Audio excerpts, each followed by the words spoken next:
Hello guys, good morning. இன்னைக்கு இந்த video நம்ம எதை பற்றி பார்க்க போகிறோம் அப்படின்னா, நம்ம சர்வேல வந்து ஜாயின் பண்ணதுக்கப்புறம் நம்மளுக்கு இந்த ஆப்பர்ச்சுனிட்டி கிடைச்ச மாதிரி நம்ம மற்றவங்களுக்கு எப்படி இந்த ஆப்பர்ச்சுனிட்டி எப்படி நம்ம கொடுக்க போகிறது பார்க்க போகிறோம். இதில் உள்ள ஜாயின் பண்ணதுக்கப்புறம் இதுதான் ஹோம் பேஜ். இப்போ பார்த்தீங்கன்னா இந்த மேலே வந்து நிறைய ஆப்ஷன் காட்டுது பாருங்கள். ஜூம் அப்புறம் ஸ்கேனர் மாதிரி ஒன்று காட்டுது பாருங்கள். ஒரு 4 ஆப்ஷன், 5வது ஆப்ஷன் மேலே ஒன்று ஷேர்னு இருக்குது பாருங்கள். அந்த ரவுண்டாக வந்து பார்த்தீங்கன்னா ஷேர் லிங்க்னு இருக்குது பாருங்கள். மேலே இந்த டுடே இன்கமுக்கு மேலே இருக்குது பாருங்கள். இந்த ஷேர்ன்ற ப்ளூ கலரில் இதை வந்து டச் பண்ணுங்கள். சரிங்களா? இதை டச் பண்ணிங்க அப்படின்னா இந்த மாதிரி ஒரு ஆப்ஷன் காட்டும். இதில் வந்து பார்த்தீங்கன்னா நீங்கள் யாருக்கு ரெஃபரல் பண்ணணும்னு நினைக்கிறீங்களோ அவங்களுக்கு நீங்கள் ரெஃபரல் பண்ணிக்கலாம்.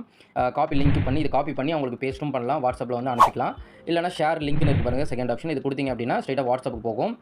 நீங்கள் யாருக்கு அனுப்பணும்னு நீங்கள் நினைக்கிறீங்களோ அவங்களுக்கு நீங்கள் வந்து இந்த மாதிரி பண்ணிக்கலாம். சரிங்களா? ஸோ கரெக்டாக பண்ணுங்கள்.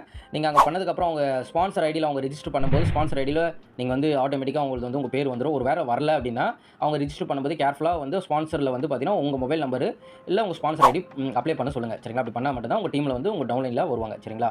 இந்த மாதிரி பண்ணுங்கள். நிறைய பேருக்கு தெரியலன்னு சொன்னீங்க. ஸோ அதனால் இந்த வீடியோ வந்து மேக் பண்ணுறேன். தேங்க்யூ.